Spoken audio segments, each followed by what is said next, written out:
The dispatch say? Some dude in the lobby. Is he screaming, yelling? What now? Yeah, not refusing to leave. Hang on, let me pull it up. Oh, what do we got? Looks like I got a homeless woman that is using the elevator, going into offices, hanging out in the waiting room. So we're gonna go give her some excellent customer service. Let's do it.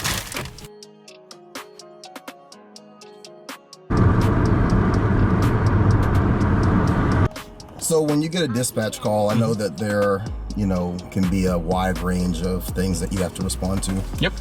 But when you get a dispatch call, do you prepare yourself for things that could go wrong or things that could happen, or? Honestly, it sounds kind of cheesy, but I'm never not thinking about that.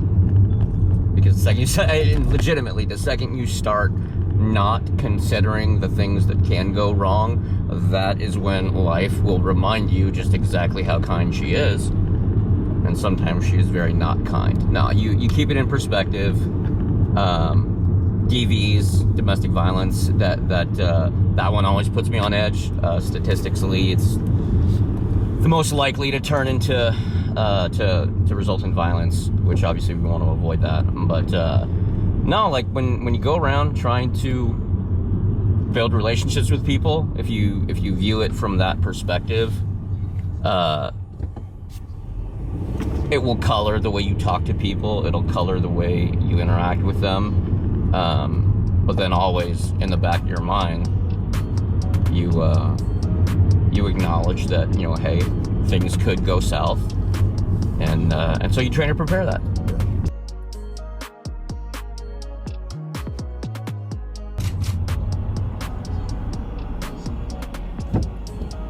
I hate not having my car. Yeah, it doesn't feel the same, right? Yeah. Right. Go see if it's actually this place. You're fine. Because this is the building, and that's the only coffee shop that's in there. But it's on the other side.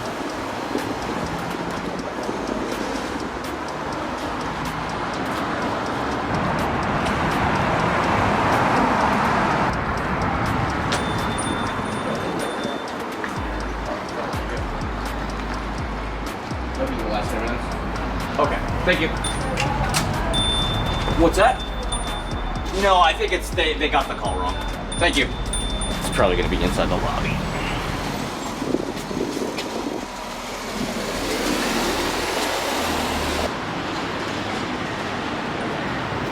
Oh, there she is. How you doing, miss?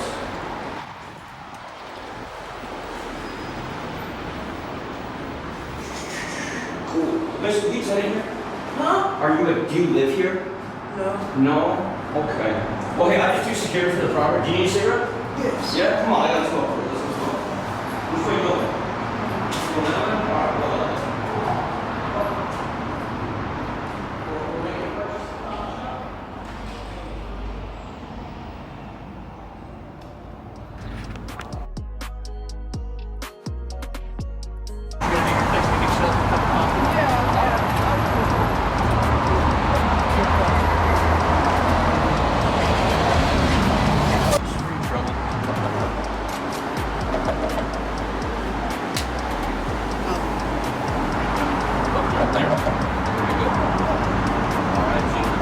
You have an excellent day. All right, we'll see you later. So that dispatch call, what was going on?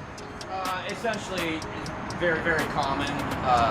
Just a woman who's not a tenant of the building was just hanging out in the lobby. Alleged that she was using the elevators. It does happen. She was super cool. Offer him a cigarette, got her a cup of coffee. She's off in the world doing her own thing, living her best life. Do you find that just kind of meeting people's needs in that moment, giving her a cigarette, buying her some coffee, much easier than, maybe arguing or trying to be more heavy-handed? So I used to be an FTO, for Echelon, a field training officer, and I would teach guys how to do the job.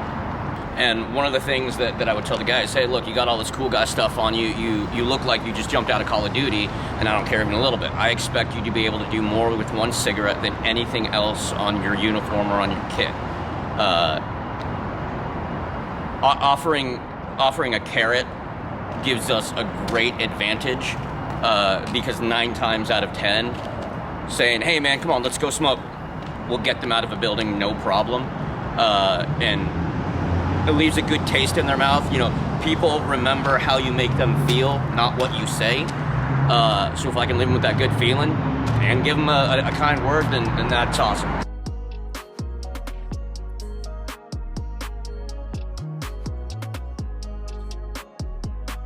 What do you find that's different about Echelon compared to working loss prevention, which is retail, I'm assuming, right? Yeah. And then the armored courier service, which would be like the money transport, things like that. Yeah.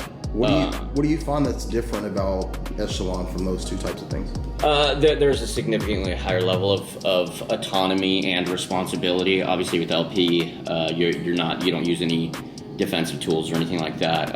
It's mostly just observation, and then we would hire what I do now, people who do what I do now, to come and supplement us as a force multiplier. Sorry, the question was what's different? Yeah, what's different between like what Echelon does and loss prevention, and then what Echelon does in the armored courier service?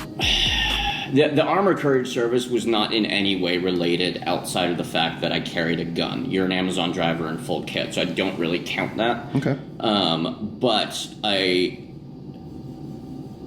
I found I have a good ability to talk to people, which directly translated into this, because that's going to be the first tool that you use when you're engaging somebody who maybe they're keyed up or something like that.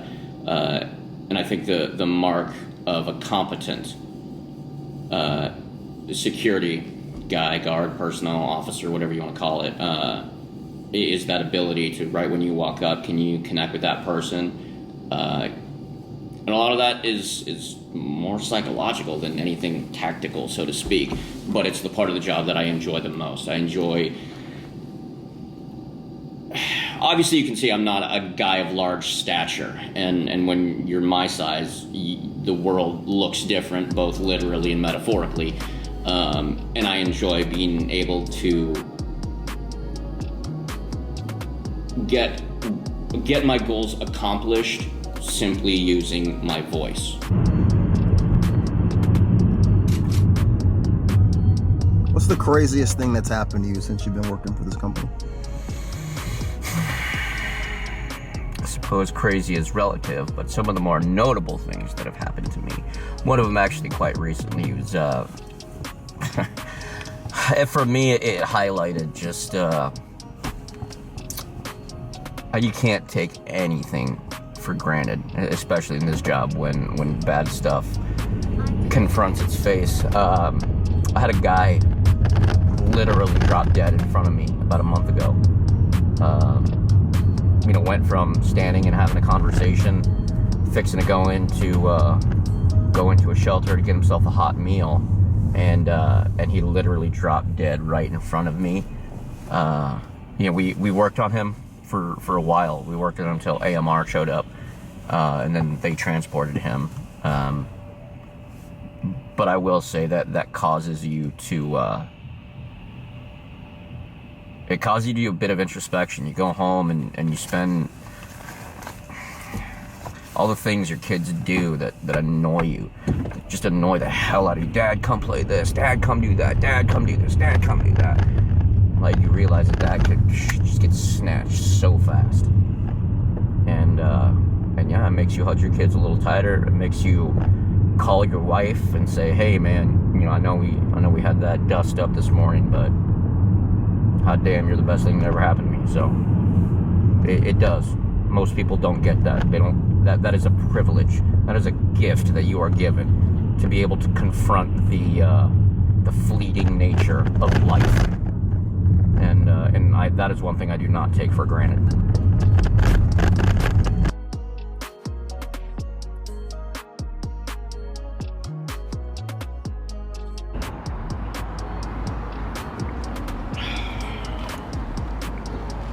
What's going on, brother? You just told a story about how someone passed away in front of you. Mm-hmm. Law enforcement agencies, they have a complete staff that's dedicated to the mental health of their officers. And in private security, we don't have that. So like, how do you reconcile or deal with all the stuff that you see? Like if you see someone that passes away in front of you, that's a pretty traumatic event. But just every day, the stuff that we see on the streets with people, you know, suffering from mental illness or from drug addiction, you know, we see homeless people all day, every day. Like how do I prevent that from going in and turning into something bad? Absolutely. How do you deal with that from an emotional standpoint? I'm a very blessed person that the person that I have at home, I trust, I hold in high esteem. She is my intellectual equal. I go home and I talk about it and I pull it apart and I get it out because I'm blessed not to have seen combat, but I've worked with a lot of people who have, and their lives are uniquely broken. They're not irreparable, but they're damaged. And I see that when they get to talk to people who have gone through similar experiences, it works. It just does. Combat vets, counseling combat vets was one of the coolest things I ever got the privilege of seeing. And so I learned, hey, talk about it, confront it, look that, drag it in the face, and it is not an insurmountable problem.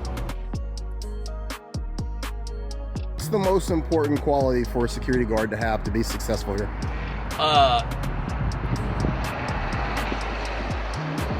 Being temperamentally agreeable. Being the kind of person where if someone gets up in your face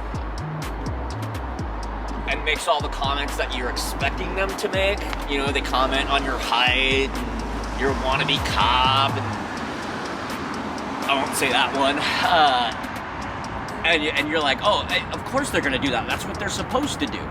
And if you can let it slide off your back, you can be agreeable and just go with the flow, it becomes so much fun. I've never had as much fun in a job as I do doing this.